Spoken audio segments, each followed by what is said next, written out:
അങ്ങനെ ഞങ്ങൾ ബുദാപെസ്റ്റിലെത്തിയിട്ട് 2 ദിവസമാകുന്നു. അതിരാവിലെ തന്നെ കുളിച്ച് റെഡിയായി ഞങ്ങൾ ഹോട്ടലിന് വെളിയിലെത്തി. നാളെ ഞങ്ങൾ ബുദാപെസ്റ്റിനോടും യാത്ര പറയും. അതിനാൽ കാണേണ്ട സ്ഥലങ്ങൾ പരമാവധി ഇന്ന് കണ്ടു തീർക്കണം. ഞങ്ങൾക്ക് പോകേണ്ട ബസ്സാണ് ആ വരുന്നത്. ബുഡാ സൈഡിലേക്കാണ് ഞങ്ങളുടെ യാത്ര.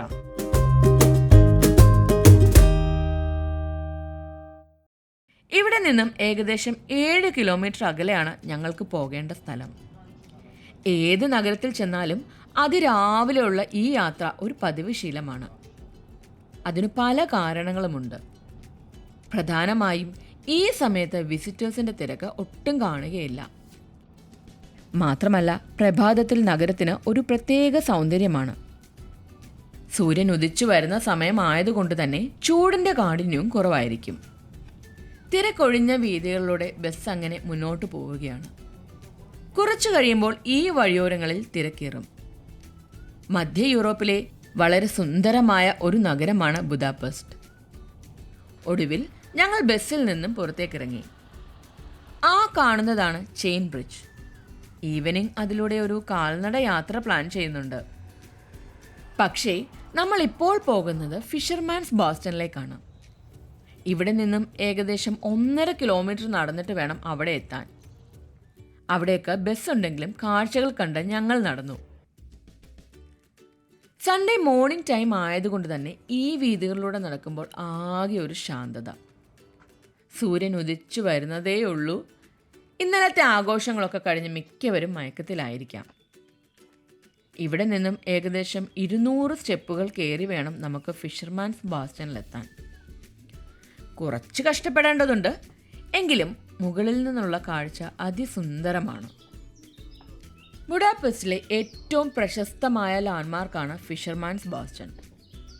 ഈ നഗരം സന്ദർശിക്കുന്ന എല്ലാവരും തീർച്ചയായും കണ്ടിരിക്കേണ്ട ഒരിടം. ഈ പടവുകൾ പിന്നിട്ട് നമ്മൾ എത്തിച്ചേരുന്നത് മാത്യാസ് ചർച്ചിൻ്റെ മുന്നിലാണ്.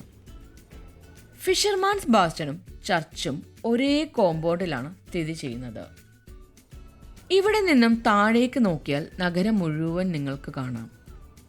ഡനൂബ് റിവറും എലിസബത്ത് ബ്രിഡ്ജും പാർലമെൻറ്റ് ബിൽഡിങ്ങും അങ്ങനെ ഒരു പോസ്റ്റ് കാർഡിൽ എന്ന പോലെ എല്ലാ കാഴ്ചയും ഒറ്റ ഫ്രെയിമിൽ. ഹംഗറിയുടെ 1000ാം വാർഷികാഘോഷത്തിനായി 19ാം നൂറ്റാണ്ടിൻ്റെ അവസാന ഘട്ടത്തിൽ പണി കഴിപ്പിച്ചതാണ് ഫിഷർമാൻസ് ബാസ്റ്റൺ. പ്രശസ്ത ആർക്കിടെക്റ്റായിരുന്ന ഫ്രീജെ ഷൂലക് ആണ് ഇത് രൂപകൽപ്പന ചെയ്തത്. റഷ്യയിൽ നിന്നും കസാക്കിസ്ഥാനിൽ നിന്നും കുടിയേറിയ മഗ്യാർ ഗോത്രവർഗക്കാരാണ് ഹംഗറിയിലെ ജനതയുടെ മുൻഗാമികൾ. ഫിഷർമാൻസ് ബാസ്റ്റണിലെ ബാസ്റ്റൺ എന്നാൽ പ്രത്യേക ആകൃതിയിലുള്ള ഗോപുരം എന്നാണ് അർത്ഥം. കാണുമ്പോൾ വോൾട്ട് ഡിസ്നി ലോഗോയുമായി നല്ല സാദൃശ്യവുമുണ്ട്. ഇത്തരത്തിലുള്ള 7 ഗോപുരങ്ങളുണ്ട് ഇവിടെ. 7 മഗ്യാർ ഗോത്രവർഗക്കാരെ പ്രതിനിധീകരിക്കുന്നവയാണവ.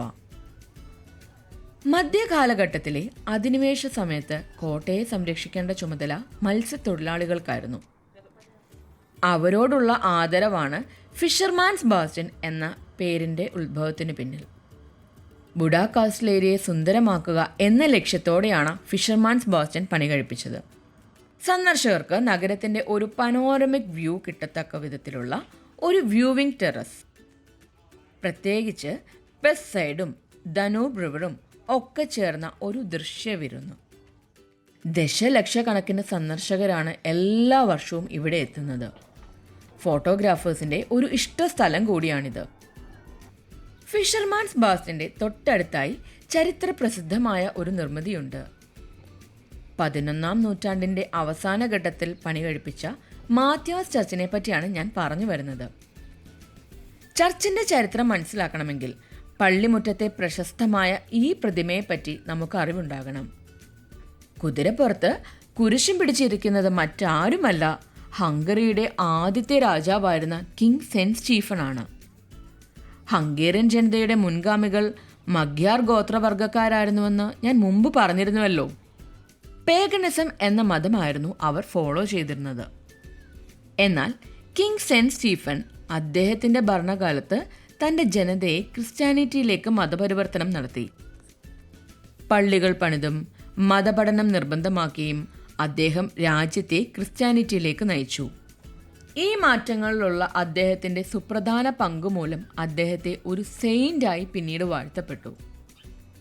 എന്നാൽ ഓട്ടോമാൻ അധിനിവേശ സമയത്ത് ഈ ചർച്ച് ഒരു മുസ്ലിം പള്ളിയായി രൂപമാറ്റം വരുത്തി. 1541 ഇത് സംഭവിക്കുന്നത്. ഇസ്ലാമിക ആരാധനാലയമായതോടെ ക്രിസ്ത്യൻ സിംബൽസ് എല്ലാം തന്നെ പള്ളിയിൽ നിന്നും എടുത്തുമാറ്റി. 1686 ഒട്ടോമാൻ ഭരണകാലം അവസാനിച്ചതോടെ ചർച്ചിനെ പഴയ രൂപത്തിലേക്ക് തിരിച്ചു കൊണ്ടുവന്നു. ഫിഷർമാൻസ് ബാസ്റ്റൻ രൂപകൽപ്പന ചെയ്ത ഫ്രീജെ ഷൂലക് എന്ന ആർക്കിടെക്റ്റ് തന്നെയായിരുന്നു ഇതിൻ്റെയും ചുക്കാൻ പിടിച്ചത്. മനോഹരമായ ഗോത്തിക് ശൈലിയിൽ പണികഴിപ്പിച്ച ഈ ചർച്ച് ഹംഗേറിയൻ ജനതയ്ക്ക് എത്രമാത്രം പ്രാധാന്യമുള്ളതാണെന്ന് നിങ്ങൾക്ക് മനസ്സിലായി കാണുമല്ലോ. പള്ളിമുറ്റത്ത് സ്ഥാപിച്ചിരുന്ന വ്യത്യസ്തമായ ഒരു പ്രൊജക്ടർ എൻ്റെ ശ്രദ്ധ ആകർഷിച്ചു. 1800കളിൽ ഉണ്ടായിരുന്ന മ്യൂട്ടോസ്കോപ്പ് എന്ന മോഷൻ പിക്ചർ ഡിവൈസിനെ അനുസ്മരിപ്പിക്കുന്ന ഒരു പ്രൊജക്ടറാണിത്. ചിത്രങ്ങളെ റൊട്ടേറ്റ് ചെയ്യുന്ന ഡ്രമ്മിൽ ഘടിപ്പിച്ചു ഡ്രമ്മിൻ്റെ ഹാൻഡിൽ അതിവേഗം ചലിപ്പിച്ച് ചലച്ചിത്ര പ്രദർശനം നടത്തുന്ന ഒരു ഉപകരണമാണ് ഇത് എന്ന് എനിക്ക് മനസ്സിലായി. കൗതുകം തോന്നിയതുകൊണ്ട് അതിൽ കൊടുത്തിരിക്കുന്ന എമൗണ്ട് ഞാൻ മിഷനിലേക്ക് ഇട്ടു. നിരാശയായിരുന്നു ബലം. കാശും പോയി എന്ന് പറയേണ്ടതില്ലല്ലോ. അതിരാവിലെ തുടങ്ങിയ യാത്രയായതുകൊണ്ട് തന്നെ ചെറിയ വിശപ്പ് തോന്നി തുടങ്ങി. തൊട്ടടുത്തുള്ള കോഫി ഷോപ്പിൽ കയറി ഞങ്ങളങ്ങനെ ബ്രേക്ക്ഫാസ്റ്റൊക്കെ കഴിച്ച് കുറച്ച് സമയം വിശ്രമിച്ചു.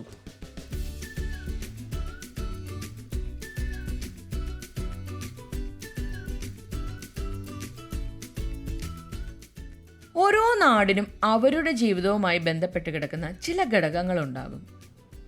ഉദാഹരണത്തിന് നമ്മുടെ കേരളത്തിലെ കോഴിക്കോടൻ ഹൽവ, ആറന്മുള കണ്ണാടി, കാശ്മീർ പഷ്മീന ഷോൾ, ഇങ്ങനെ ഒരു ഘടകം നോക്കിയാൽ ഹംഗറിയിൽ ഇത് പാപ്രിക ആണ്.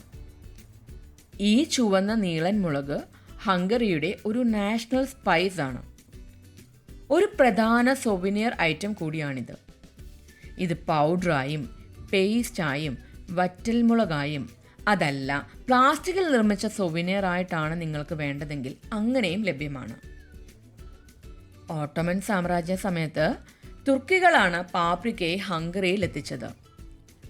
അധികം എരിവില്ലാത്ത ഈ മുളക് പിന്നീട് അവരുടെ ജീവിതത്തിൻ്റെ ഭാഗമായി.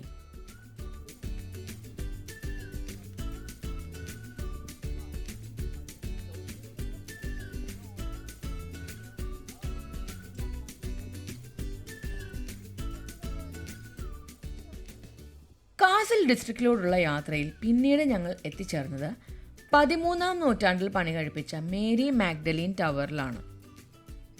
മധ്യകാലഘട്ടത്തിൽ ഇത് ഒരു ചർച്ചായിരുന്നു. അക്കാലത്ത് ഭാഷയുടെ അടിസ്ഥാനത്തിൽ ജർമ്മൻ ഭാഷ സംസാരിക്കുന്നവർ എന്നും ഹംഗേറിയൻ ഭാഷ സംസാരിക്കുന്നവർ എന്നും ഉള്ള ഒരു വിഭജനം നിലനിന്നിരുന്നു.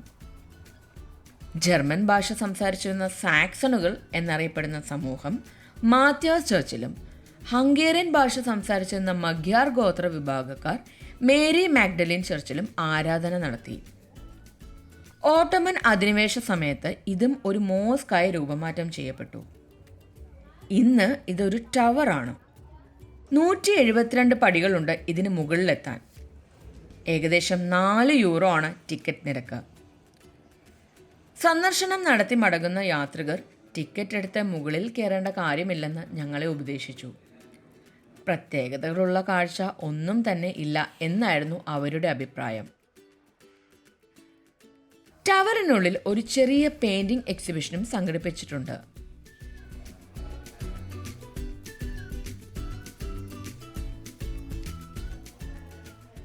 ടവറിനു വെളിയിൽ മുൻഭാഗത്തായി വ്യത്യസ്തമായ ഒരു ശില്പം എൻ്റെ ശ്രദ്ധ ആകർഷിച്ചു. ഹംഗറിയിലെ രാജാക്കന്മാർ കിരീടധാരണ സമയത്ത് ധരിച്ചിരുന്ന പ്രത്യേക തരത്തിലുള്ള ഡ്രസ് ബ്രോൺസ് മെറ്റലിൽ നിർമ്മിച്ച് ഇവിടെ സ്ഥാപിച്ചിട്ടുണ്ട്. ടിബോർ റീഗർ എന്ന ശില്പിയാണ് ഈ നിർമ്മിതിക്ക് പിന്നിൽ. കോറോണേഷൻ മാൻഡിൽ എന്ന ഈ പ്രത്യേകതയുള്ള വസ്ത്രം രാജകീയ ആചാരങ്ങളും ക്രിസ്ത്യൻ പാരമ്പര്യവും വിളിച്ചോതുന്ന ഒരു അമൂല്യ വസ്തുവാണ്. ഒറിജിനൽ മാൻഡിൽ സന്ദർശകർക്കായി ഹംഗേറിയൻ നാഷണൽ മ്യൂസിയത്തിൽ പ്രദർശിപ്പിച്ചിട്ടുമുണ്ട്. ഞങ്ങൾ യാത്ര തുടരുകയാണ്. അപ്പോൾ ബുദാപെസ്റ്റിന്റെ കൂടുതൽ വിശേഷങ്ങളുമായി അടുത്ത എപ്പിസോഡിൽ കാണാം.